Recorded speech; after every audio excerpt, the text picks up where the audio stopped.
मैंने अपना सपना छोड़ा है। ये सिर्फ बहुत लोग कहते हैं कि भैया नौकरी छोड़ के आए। नौकरी तो बहुत छोटी चीज है भाई, अपना सपना छोड़ के आया हो। बोलने में बहुत सारी बात छूट जाती है। हम जनरली देख कर नहीं बोलते, लेकिन पॉइंट्स नोट जरूर आपकी करके लाए हैं कि इन मुद्दों पे आपसे बात करनी है। इससे पहले कि वो मुद्दों की बात करें, आप सबसे आग्रह है, जो साइड हो गए हैं, ऐसे ही बिहार साइड पड़ गया है, तो थोड़ा सामने आया जाए, थोड़ा आगे आया जाए, ताकि आप भी मंच को देख सके, मंच भी आपको देख सके। और बिहार सीधा सीधा लड़ता है, सीधा सीधा सुनता है, सीधा सीधा बोलता है, तो थोड़ा तिरछा बायां में दिक्कत होता है। तो बहुत लोग हैं जो साइड्स में हैं।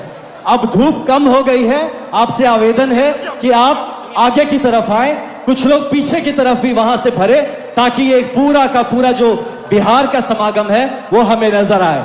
मैं आपके समक्ष जिन बातों को लेकर आया हूं, और मैंने जैसे बताया कि मैंने उनको नोट कर लिया था, तो ये कुछ मेरे मुद्दे हैं।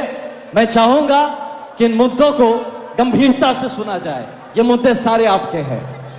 यह जो बिहार की व्यवस्था है, जिसने हमारे बच्चों को बाहर भेजा है, हमारे नौजवानों को मजदूर बनाया है और बुजुर्गों को बेसहारा छोड़ दिया है, उसी व्यवस्था के खिलाफ, उसी व्यवस्था को बदलने के लिए हम खड़े हैं। और मैंने सिर्फ वर्दी नहीं उतारी है, मैंने अपना सपना छोड़ा है। ये सिर्फ बहुत लोग कहते हैं कि भैया नौकरी छोड़ के आए हैं। नौकरी तो बहुत छोटी चीज है भाई, अपना सपना छोड़ के आया हो। ऐसे सपने आप बहुतों के भी होंगे। तो सपना छोड़ के क्यों आए? कि हमारे बिहार के ऐसे बहुतेर बच्चे हैं जिनके सपनों को कुचला जा रहा है। उन सपनों को अगर पूरा करने में हम लोग कंधा लगा सके, थोड़ी मदद कर सके, इसलिए अपना सपना छोड़ के आए हैं। तो सपना छोड़ा, नौकरी छोड़ी, लेकिन सेवा का भाव नहीं छोड़ा। आपकी लड़ाई में आपके साथ खड़ा होने के लिए आया हो, अपनी मातृभूमि के सेवा के लिए। मेरा सवाल आज आप सबसे यह रहेगा कि क्या आपके घर में कोई बच्चा है जो बाहर पढ़ाई कर रहा है? आप सोचिए इन सवालों को। क्या आपके कोई भाई बेटे हैं जो रोजगार के लिए पलायन कर रहे हैं? क्या आपको किसी सरकारी दफ्तर में रिश्वत देनी पड़ी है, घूस दिए हैं कि नहीं कभी? क्या आपके भी अपने हैं जो छठ पूजा, दुर्गा पूजा में घर ही नहीं पहुंच पाते? क्या आपके राखी में आपके परिजनों की कलाई सुनी नहीं रह जाती? अगर इन सवालों के जवाब हां है, तो फिर वह सरकार जो आपके पारिवारिक मूल्यों की हत्या करती है, जो आपके संवेदनाओं को अपने पैरों तले कुचल रही है, क्या आपको नहीं लगता कि वो सरकार और वो व्यवस्था बदलनी चाहिए? क्या लगता है, बदलना चाहिए कि नहीं बदलना चाहिए? तो इसीलिए हम आए हैं इसका एक समाधान, जो जन सुराज अपने 5 बातों से करने का प्रयत्न कर रहा है, जिसको हमारे पहले भी हमारे वक्ताओं ने कहा और हमारे बाद भी कहेंगे। किस तरह से भ्रष्टाचार मुक्त हो सकता है, इसके बारे में आप लगातार बात सुन रहे हैं। लेकिन मैं आपके अभी इस मंच से अपने नौजवान साथियों के साथ बात करना चाहता हूं कि नौजवान साथियों, आज अगर सबसे बड़ा सपना टूटा है तो आपके भविष्य का सपना टूटा है। डिग्री लेकर भी नौकरी नहीं मिलती आपको, प्रतियोगिता की तैयारी कर रहे हैं और सरकार परीक्षा की तारीख तक तय नहीं कर पाती। परीक्षा से पहले आपके पेपर व्हाट्सएप पर बढ़ जाता है, परिणाम से पहले नौकरी बेच दी जाती है। आपको आपके गुण, स्किल सिखाने की व्यवस्था नहीं। रोजगार की दुनिया में एआई चल रहा है, रोबोटिक्स चल रहा है, अंतरिक्ष की बातें होती है, और यहां पर आप अपने सड़क पर अपने अधिकार के लिए संघर्ष कर रहे हैं, लाठी खा रहे हैं। क्या दोष है तुम्हारा भाई? क्या दोष है इन युवाओं का? दोष है तो उस राजनीति का जो नौजवानों को वोट बैंक समझती है, राष्ट्र की निर्माता नहीं समझती।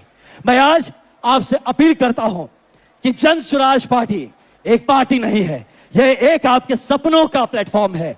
यह बताना चाहता हूं कि जो युवा राजनीति में आगे आना चाहता है, उसके लिए जन सुराज एक मंच है। जो नौकरी चाहता है, उसके लिए रोजगार का हम रोड मैप लेकर आए हैं। जो स्वरोजगार चाहता है, हम उसके लिए पूंजी, प्रशिक्षण और बाजार की सुविधा देने के लिए आए हैं। जो सीखना पढ़ना चाहता है, जो आगे बढ़ना चाहता है, उसके लिए व्यवस्था करने आए हैं। आप किस काबिल है, आप क्या डिजर्व करते हैं, हमने इसी बात को आपको बताने का प्रयास किया है। हमने अब मुझे ही देखिए तो सफलता का रास्ता देख कर आए हैं, और जिस रास्ते को देख के आए हैं, जिस सफलता की मंजिल को छू के आए हैं, उसी सफलता के रास्ते और मंजिल पर आपको ले जाना चाहते हैं। बस एक बात याद रखिएगा कि संघर्षों की साए में असली आजादी पलती है। संघर्षों के साए में असली आजादी पलती है।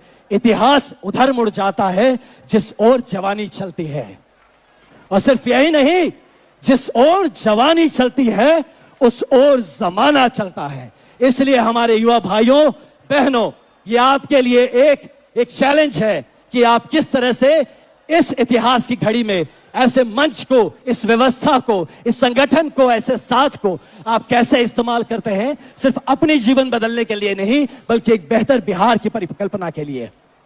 अब वक्त है कि आप सिर्फ नारा मत लगाइए। हमारे युवा भाई, आप सब जो यहां जितने आए हैं, जितनी बहनें आई हैं, आप सबसे निवेदन है कि वक्त है कि सिर्फ एक नारा मत लगाइए, सिर्फ किसी पार्टी का झंडा भी बस मत उठा के घूमिए।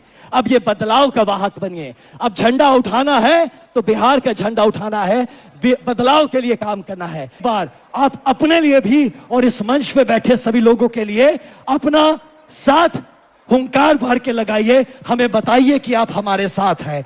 तो अगर हम कहे जय बिहार, अगर हम कहे जय बिहार, अगर हम कहे जय बिहार, तो आप, अगर आपके मन में आता है कि बिहार का जय होना चाहिए, अगर आपको मन में आता है कि हाँ बिहार के लिए जयकारा लगना चाहिए, तो दोनों हाथ उठा के कहिएगा जय जय बिहार।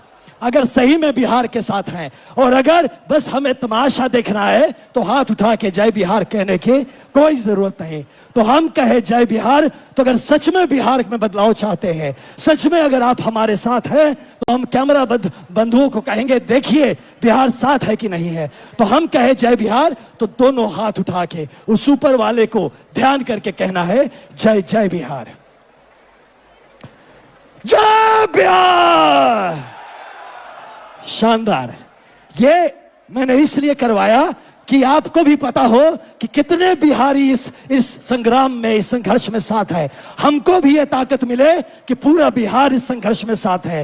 ये 2 बार और कहेंगे हम लोग यही, 1 बार कहूं जय बिहार, आप 2 बार कहिए जय जय बिहार। और उस ऊपर वाले को जब कहे तो उसको एकदम अपने ऊपर तक आवाज पहुंचना चाहिए कि बिहार जाग रहा है।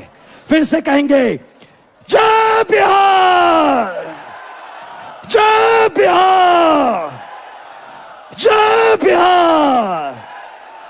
बहुत बहुत धन्यवाद आप सबका। हमें पूरा यकीन है कि अगर आप सब साथ हैं तो हम मिलकर एक बेहतर बिहार बना सकते हैं। प्रशांत जी आ रहे हैं, उनकी बातों को सुनेंगे और एक बेहतर बिहार साथ मिलकर बनाएंगे। बहुत धन्यवाद। जय बिहार।